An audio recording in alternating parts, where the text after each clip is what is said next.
Ladies and gentlemen, permit me to speak today of a peculiar prison, one with no bars, no locks, and no walls. It is not a cell crafted by human hands, but by human hearts, one that a man carries with him wherever he goes. I speak of greed, that insatiable desire to hoard and grasp, to clutch what ought to be freely given, and to amass what one does not need. To adopt greed as a habit is to make a bargain most unwise. It is to trade the priceless treasure of one's soul for the fleeting illusion of gain. For in pursuing that which glitters, man forgets that he himself was made to shine. In his grasping he becomes smaller, less than he was meant to be. For his heart grows narrower as his storehouses grow larger. Let us pause to consider. What does the greedy man believe he is gaining? Riches? Power? Security? Perhaps. But the truth is this: he who gives his heart to greed gains nothing. For the things he chases do not satisfy. Like a man drinking salt water to quench his thirst, his craving only deepens with every draught. Worse still, in his pursuit, he loses the most precious things: his honor, his relationships, his joy. To hoard is to shut oneself off from others, to refuse the open hand of friendship and replace it with the clenched fist of suspicion. The greedy man does not own his possessions own him. But why, you may ask, does greed devalue the man? It is because greed is a lie about what it means to be human. Man was not made to be a collector of things, but a giver of himself. The truest wealth lies not in gold or silver, but in love, in kindness, in courage, in the simple and noble acts that remind us we are more than dust and shadows. Imagine, if you will, a great and beautiful mirror. Its purpose is to reflect light, to give back what it receives. And in doing so, it becomes radiant, almost alive. Now imagine smearing that mirror with dirt, covering it with the grime of selfishness. The mirror becomes dull, and though the light may still shine upon it, it no longer reflects. Such is the soul of the man consumed by greed. But let us not despair, for there is a way out of this prison. It begins with gratitude. To be grateful is to recognize that all we have is a gift, and a gift is not meant to be hoarded but shared. The heart that gives is like a fountain. The more it pours out, the more it is replenished. So let us ask ourselves, what do we value most? Is it the fleeting comfort of possessions, or the eternal worth of our souls? If we would escape the trap of greed, we must remember this simple truth: a man's worth is not measured by what he owns, but by what he gives. To live generously is to live freely. To live greedily is to live enslaved. Ladies and gentlemen, the choice is ours. Will we hoard or will we give? Will we cling to shadows, or will we reflect the light? Choose wisely, for in that choice lies the measure of your true value. Greed is a peculiar kind of prison. It is not constructed with bricks or mortar, nor is it imposed by an external force. Rather, it is built within the very heart of the individual who allows it to take root. This prison begins with a single thought, a desire for more. What starts as a passing longing transforms into an insatiable appetite, growing ever larger until it takes over the mind and chains the soul. Imagine a man standing in an open field, surrounded by infinite possibilities. He sees the beauty of the world around him, yet his eyes fixate on a single, shining coin lying on the ground. He picks it up, admiring its gleam, and soon he begins searching for more. As he gathers coins, he becomes so absorbed that he fails to notice the once vast field shrinking around him. The more he collects, the less he sees of the world beyond his grasp, until he is encircled by walls of his own making, walls built from the very objects he sought. The tragedy of this prison is that it is self-imposed. The man has locked himself away, mistaking his growing hoard for security. He believes he is richer, safer, even happier, yet he feels no true contentment. The weight of his possessions bears down on him, leaving him restless and unsatisfied. His greed whispers that he must have more, but with each new acquisition, the space within his prison grows smaller, his freedom further diminished. Greed blinds its captive to what truly matters. In his quest to possess, the man forgets the joy of giving, the warmth of relationships, and the beauty of a simple, unburdened life. He no longer hears the laughter of loved ones or sees the open horizon he once marveled at. Instead, he clutches his treasures with a clenched fist, fearing their loss more than he cherishes their presence. Yet the prison of greed is not only constraining, it is corrosive. Over time, it eats away at the man's humanity. His reflection, once vibrant and full of life, grows dull and shadowed. The mirror of his soul, designed to reflect the light of generosity and love, is tarnished by the grime of selfishness. But here lies the paradox. The key to this prison has always been within his reach. To escape, the man need only open his hand and release what he has clung to so tightly. The act of giving, of letting go, breaks the chains of greed and restores his vision. The walls of his self-made cell crumble, revealing the vast field once more. In giving, he rediscovers freedom. The man now stands in the sunlight, unburdened and renewed. He understands at last that greed does not enrich, it impoverishes. It is a prison that offers no peace, but its door remains open for those who dare to step beyond its confines. Greed is a master of deception, weaving its web with promises of fulfillment and satisfaction. It whispers to the heart that more is always better, that happiness lies just beyond the next acquisition. Yet, for all its allure, greed offers nothing of substance. Its promises are empty. Like chasing the horizon, no matter how far you run, it remains out of reach. Imagine a man standing at the edge of a shimmering oasis in the desert. The water glimmers under the sun, promising refreshment and relief. He eagerly bends down to drink, but the liquid turns to sand the moment it touches his lips. Undeterred, he convinces himself that perhaps the next sip will quench his thirst. He continues to drink, mouthful after mouthful, only to grow more parched and desperate with each attempt. Greed operates in much the same way. It offers the illusion of gain, but what it truly provides is an ever-deepening void. The man who chases wealth, status, or possessions believes that each new achievement or acquisition will bring lasting contentment. For a fleeting moment, he may feel the thrill of success, but it soon fades, replaced by a gnawing hunger for more. The satisfaction he seeks is always just out of reach, retreating like a mirage in the desert. This illusion of gain is not merely about material wealth. It extends to power, recognition, and even relationships. Greed convinces us that accumulating more of anything, be it influence, admiration, or love, will fill the emptiness within. Yet the truth is stark. The more we take, the less we feel fulfilled. It is not the abundance of possessions that nourishes the soul, but the richness of a life lived with purpose and generosity. Consider a man who spends his days climbing a steep mountain, convinced that untold treasures await him at the summit. He sacrifices his time, his energy, and his relationships in pursuit of this goal. When he finally reaches the top, he finds not a treasure chest, but an empty plateau. Exhausted and alone, he realizes that the journey has cost him far more than it has given. The treasures he sought were an illusion, while the true riches, family, love, and peace lay abandoned at the mountain's base. The illusion of gain is a cruel trick, for it blinds us to what we already possess. Greed distorts our vision, making us believe that what we have is never enough. In reality, the greatest treasures are often the simplest: a kind word, a moment of quiet reflection, a hand held in friendship. These are the things that bring true joy, untainted by the fleeting nature of worldly pursuits. In the end, the man who seeks fulfillment in greed finds only emptiness, while the one who looks beyond the illusion discovers a wealth that cannot be measured. True gain lies not in taking, but in giving, not in hoarding, but in sharing, not in grasping, but in opening one's heart to the abundance that life already offers. Greed robs a person of more than it ever gives, for in its relentless pursuit of gain, it blinds the heart to life's true treasures. A man consumed by greed often believes he is gaining the world, yet he loses what is most valuable: his honor, his relationships, and his inner peace. The true tragedy lies in the fact that he rarely notices the loss until it is too late, when the wealth he amassed offers no comfort for the emptiness within. Picture a man sitting at a grand table laden with gold coins, jewels, and treasures of every kind. The room is silent, save for the clinking of coins as he counts them. At first his face reflects satisfaction, but as the hours pass, his smile fades. Outside, voices of laughter and conversation drift through the window, sounds of life, warmth, and connection. He glances toward the window but does not rise. His hands clutch his gold, as though afraid to let it go. The man convinces himself that his riches will bring him happiness, but over time he notices a coldness creeping into his heart. He grows suspicious of those around him, fearing they covet what he has. Friends who once shared his joys begin to drift away, weary of his guardedness and self-absorption. He sits alone, surrounded by wealth but bereft of companionship. Greed also exacts a toll on the man's integrity. In his hunger for more, he makes choices he once would have abhorred. He cuts corners, breaks promises, and overlooks the needs of others.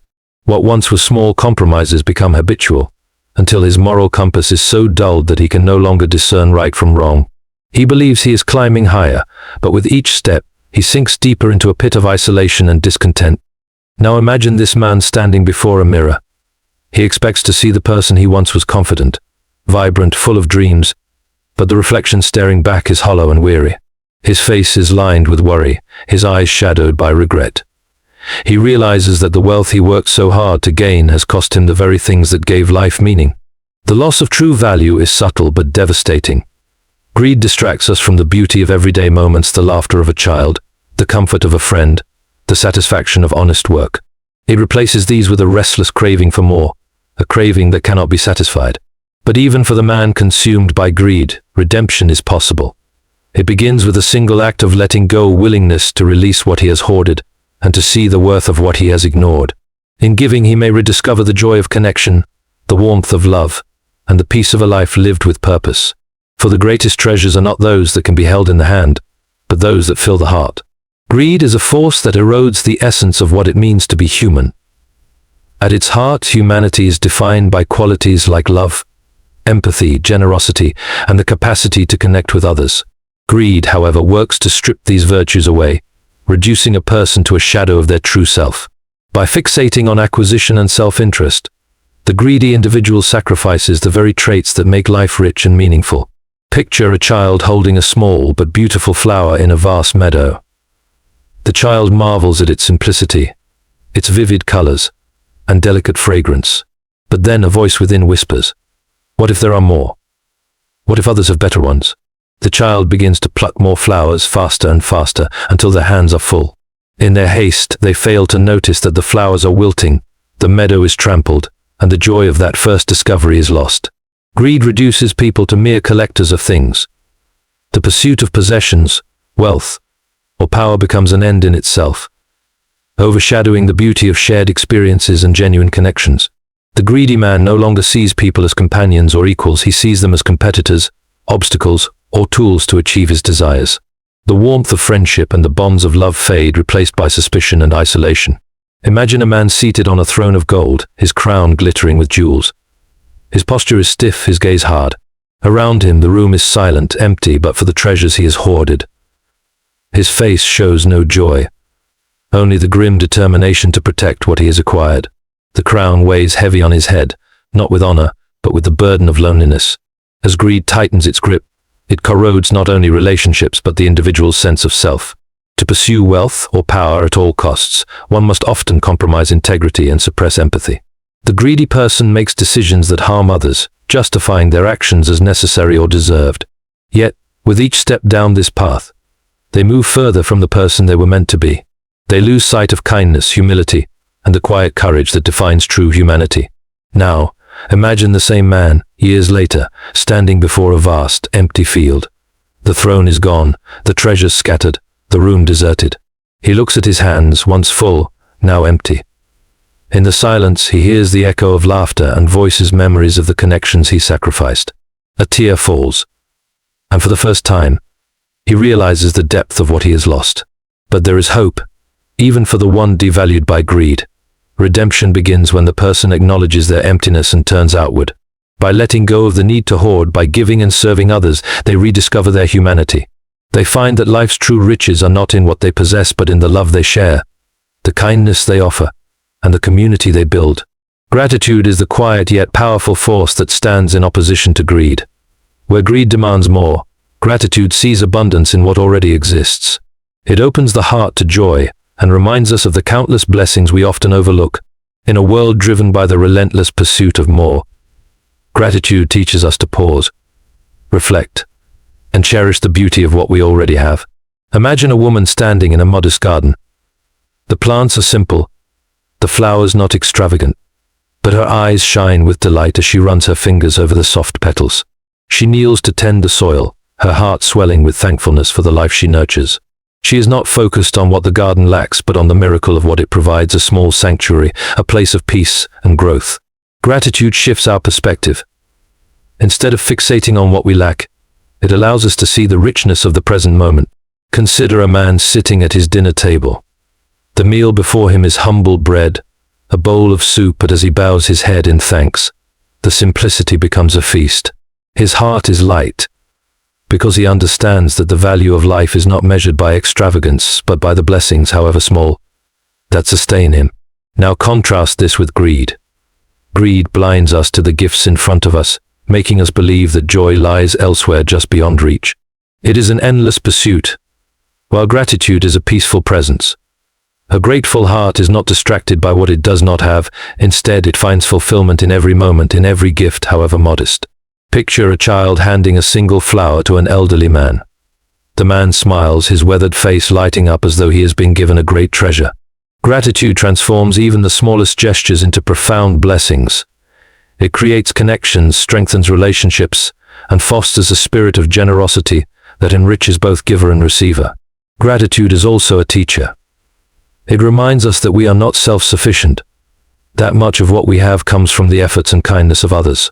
It humbles us, helping us to see life not as a series of things to possess, but as a gift to be cherished and shared.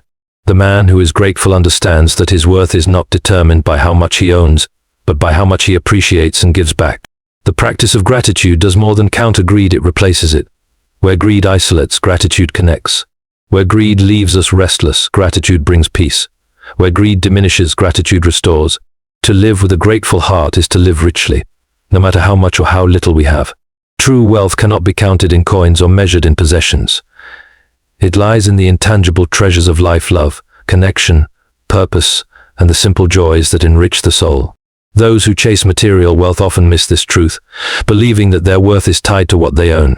But possessions, no matter how grand, can never fulfill the deep longing of the human spirit for meaning and connection. Picture a man standing in a grand mansion.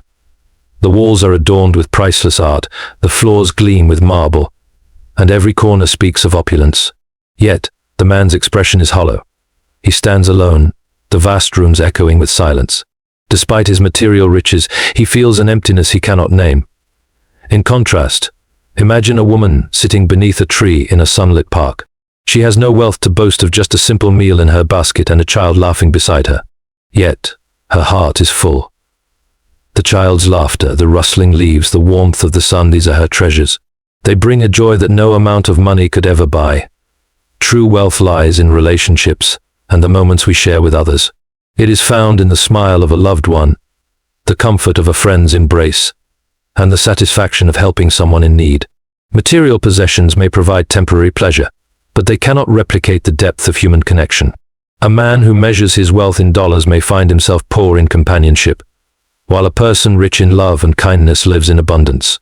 Now picture a traveler walking through a bustling marketplace. His pockets are nearly empty, but his eyes are bright with wonder.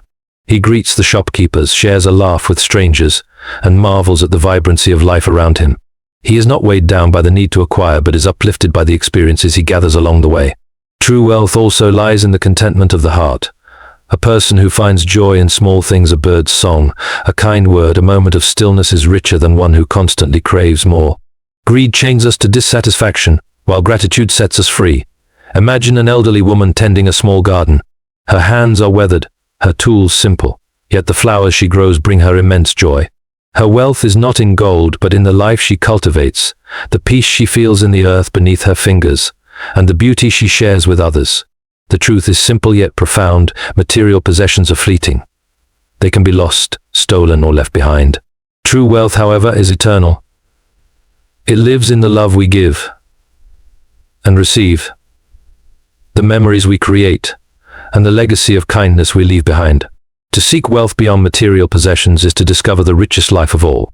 The world calls for a shift, to return to what truly matters. In the face of greed and material obsession, each of us must recognize the power we hold to shape a different reality. The first step begins within. Look inward and ask, what brings me real joy? What gives my life meaning? The answer often lies not in possessions, but in love, service, and the connections we nurture. Picture a lone figure standing on a cliff at sunrise, the vast horizon before them symbolizing the endless possibilities of a life well lived. The rising sun illuminates their face, as if calling them to rise above their lesser desires. The next step is outward. Take action in your community, no matter how small. Share your time, your kindness, or your resources with those in need. Imagine a young person helping an elderly neighbor carry groceries, their simple gesture brightening the day for both. Finally, be an example. Live in a way that inspires others to seek fulfillment beyond material wealth. Picture a teacher sitting with children under a tree, sharing lessons not just of knowledge but of compassion, humility, and gratitude. Each choice we make creates ripples, touching lives beyond our own. Together, these ripples can form a tide of change, lifting humanity toward a richer, more meaningful existence. The call to action is clear: live for what lasts, and in doing so, illuminate the path for others.